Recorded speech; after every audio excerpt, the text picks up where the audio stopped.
अपनी बात रखने का अवसर दिया। अध्यक्ष जी, मैं मिडिल क्लास फैमिली से आता हूं। मेरे पिताजी प्राइमरी स्कूल में हेडमास्टर थे। गरीबी मैंने लोग लिखा होता है कि देख के आए, सुनी, मैंने तो अपने जीवन में इसका अनुभव किया सर। एक ऐसी बहुत बड़ी दुनिया है जो जिनके सपनों में ही हवाई जहाज है कि वो कभी हवाई यात्रा करेंगे। और मुझे आदत है सर, मैं कोशिश करता हूं लोगों से जानने की, तो बड़ी बड़ी रैलियों में, छोटी मीटिंगों में महिलाओं से, पुरुषों से पूछता हूं कि हवाई जहाज का सफर किया है क्या, तो गर्दन नीचे कर लेते हैं। फिर पूछता हेलीकॉप्टर किया, तो भी गर्दन नीचे कर लेते हैं। तो फिर ऐसा एहसास होता है कि इस देश की एक बहुत बड़ी आबादी, 80-85% आबादी जिसके सपनों में ही हवाई जहाज, वो हवाई जहाज का सफर कभी कर पाएगा नहीं कर पाएगा। शायद जैसे पैदा हुआ जिस स्थिति में, बहुत बड़ी आबादी तो उसी स्थिति में चली भी जाती है। प्रधानमंत्री जी ने एक सपना दिखाया, उस सपने को लेकर के बहुत लोगों के मन में विश्वास पैदा हुआ। और मुझे ऐसा लगा, एक पिक्चर भी आई थी सर, सिरफिरा, उसमें अक्षय कुमार सर बहुत सस्ते दामों में हवाई जहाज चला लेता है। मैं मंत्री जी से कहूंगा कि उन्हीं से सीख ले कि कम से कम वो इतने बड़े पैमाने पे जो जनता है उनके जीवन में कुछ पल खुशी के दे पाए। अध्यक्ष जी, मैं बिहार जा रहा था, पटना में। आपके लिए वहां इन्होंने एक यात्रा निकाल के माहौल खराब किया था गिरिराज सिंह जी ने, उसी को रोकने के लिए जा रहा था सर। तो मेरे साथ एक दिल्ली के द्वारका के सज्जन बैठे थे, गोयल जी। जब चर्चा हुई तो मैंने उनसे पूछा कि सर कहां आप, कैसे, तो उन्होंने कहा हमें जाना तो कुंभ में था सर। मैं बिल्कुल स्पष्ट सच बात बताऊंगा सर, मैं राजनीति नहीं करता सब चीजों पे, मगर इसलिए नहीं जा पा रहे क्योंकि मेरी पत्नी जाना चाहती थी, मगर बजट में नहीं आ रहा है, हमारे बजट से बाहर हो रहा है। तो हमने कैंसिल कर दिया अपना प्रोग्राम। कहां पे?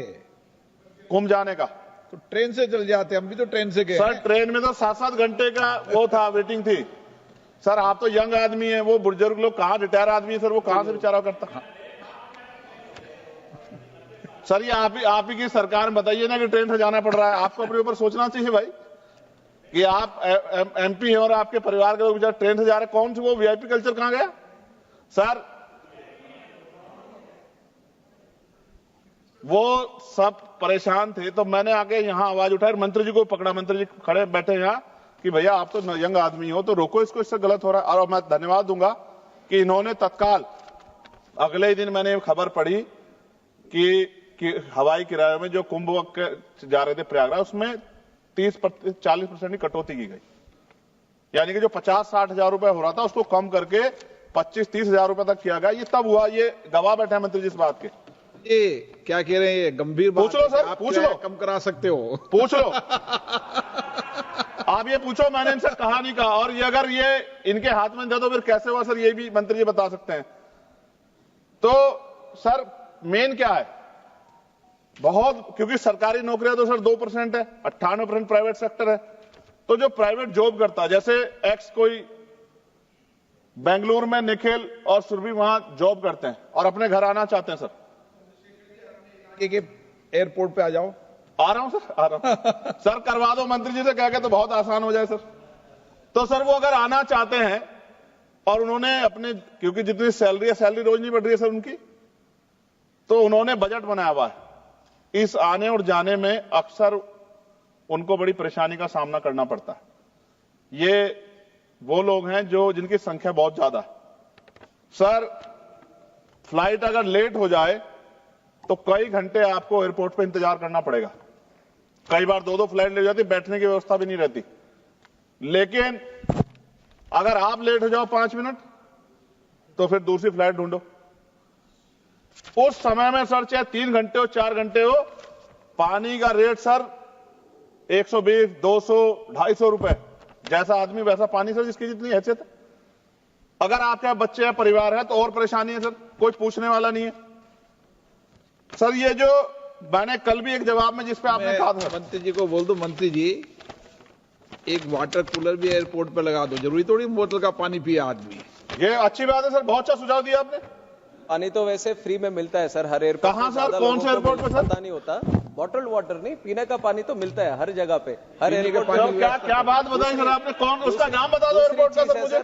दूसरी चीज है, हमने एक नया ये उड़ान स्कीम का हमने प्रेरणा लेते डायरेक्शन हुए दे दिया हमने आपको, उड़ान आप यात्री हर कैफे भी शुरू एयरपोर्ट किया पे सर। वाटर कूलर लगा दो, ये निःशुल्क कोलकाता पानी में शुरू मिले। किया, चेन्नई में शुरू किया, अहमदाबाद में भी, और बाकी सारे और एयरपोर्ट पे भी निःशुल्क करेंगे, पानी जहाँ मिले। पे 10 रुपए का वाटर बॉटल भी दे रहे हैं, 20 रुपए की टी कॉफी भी दे रहे हैं, 20 रुपए का एक और नमकीन भी दे रहे हैं, स्वीट भी दे रहे हैं। ये नहीं, ये किया है, ये वास्तव में है, ये वास्तव में है सर। अभी कोलकाता में किया है, चेन्नई में भी किया है, अहमदाबाद में भी किया है, हर जगह भी करेंगे। चलिए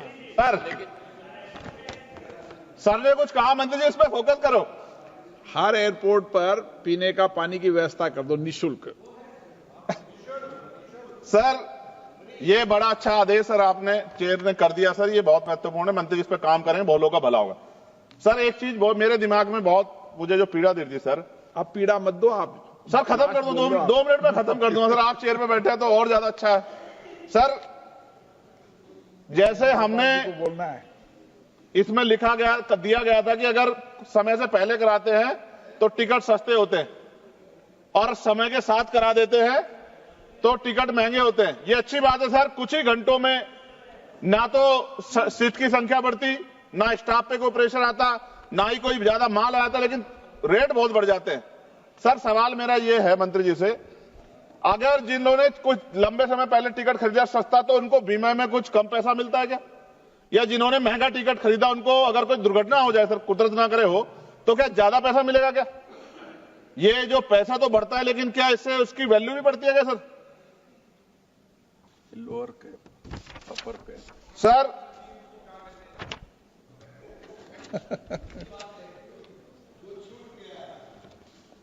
सर आपने कहा कि भाई ये जो है डिपेंड करता है सीजनलिटी, छुट्टियां, त्योहारों और प्रतिस्पर्धा पे। सर प्रतिस्पर्धा है कहां सर? हमने तो जो कुछ था उसका निजीकरण बेच के सब जीरो कर दिया सर। कुछ नॉमिनल शेयर अपने पास रखे। प्रतिस्पर्धा तब होगी जब गवर्नमेंट के 10-12 एयरलाइंस होगी अपनी। जब गवर्नमेंट की अपनी एयरलाइंस होगी तभी तो प्रतिस्पर्धा होगी। जब गवर्नमेंट की एयरलाइंस होगी तो कहां की प्रतिस्पर्धा? फिर तो वो मन चाहे डाका डालने चाहे लोगों की जेब पे। सर मच्छर सुविधा देखो, सीटों के हालात देखो। मंत्री जी ने किया था, शिवराज सिंह चौहान जी ने, कृषि मंत्री जी ने, क्या हाल थे एयर इंडिया के, कि सीट खराब थी उनकी सर। चलिए आम आदमी की छोड़िए, मंत्री जी को सीट नहीं मिली अच्छी। और मैं फिर कह रहा हूं, आपसे बहुत उम्मीदें हैं मंत्री जी कि आप कुछ नया करके दिखाएंगे और प्रतिस्पर्धा पैदा करेंगे। गवर्नमेंट सेक्टर से सर अच्छी कुछ फ्लाइटें चलाने का काम करेंगे। और मैंने आपसे मांग की है कि मेरे लोकसभा क्षेत्र नगीना में, वहां से मुंबई को से भी व्यापार होता है, दिल्ली से भी होता है, अरब कंट्री से भी होता है, लोग करते हैं सर। मेरी मांग है कि मेरे लोकसभा क्षेत्र नगीना में एक एयरपोर्ट आप बनाएं सर। वो एयरपोर्ट बनेगा तो मैं कहूंगा कि मंत्री जी ने बहुत अच्छा काम किया। नहीं बनेगा अध्यक्ष जी तो फिर मैं क्या कहूंगा कि एयरपोर्ट वहीं बनेगा जहां मंत्री चाहेंगे। और मंत्री जी किन की बात मानेंगे? आप मांग करते रहना सालों तक। मैं सालों साल इसलिए मांग करता रहूंगा अध्यक्ष जी कि जो लोग मुझे सुनते हैं उनको ये पता लगे कि सरकार सुनती शांति नहीं। सरकार मांग तो आदमी कर देता है, लेकिन सरकार ध्यान उनका रखती है जो उनके चहीते होते हैं। सरकार सबका ध्यान नहीं रखती। ये बात मेरे लोगों को पता लग जाए। थैंक यू सर एक आखिरी में खत्म कर 30 सेकंड में सर इसमें जो जॉब्स है सर, अब ये गाइडलाइन है सर सुप्रीम कोर्ट की और डीओपीटी की भी, 45 दिन से ज्यादा पे पक्की नौकरी। सर ये कहां है पक्की नौकरी? ये पक्की नौकरी में, क्योंकि पक्की नौकरी देते हुए SC ST OBC को रिजर्वेशन देना पड़ता है सर, तो इसलिए हजारों लोग जॉब कर रहे हैं सर एयरपोर्ट पे। आप डाटा सर, आप तो गार्जियन है हमारे, डाटा देखो सर, मगर SC ST OBC के लोगों को कहां उनमें रिजर्वेशन का लाभ मिल रहा है? ये तो एक तरह से उनके अधिकारों पर डाका डालना हुआ ना सर। इसलिए मैं मंत्री से मांग करूंगा कि सबका ध्यान रखते हुए और नियम, कायदे, कानून, यानी कि संविधान ने जो शक्ति दी उसके आधार पर आगे बढ़े, देश का नाम रोशन करें। मैं आपका अध्यक्ष जी बहुत बहुत धन्यवाद करता हूं कि आपने मुझे मौका दिया। VK न्यूज, राष्ट्र के नाम।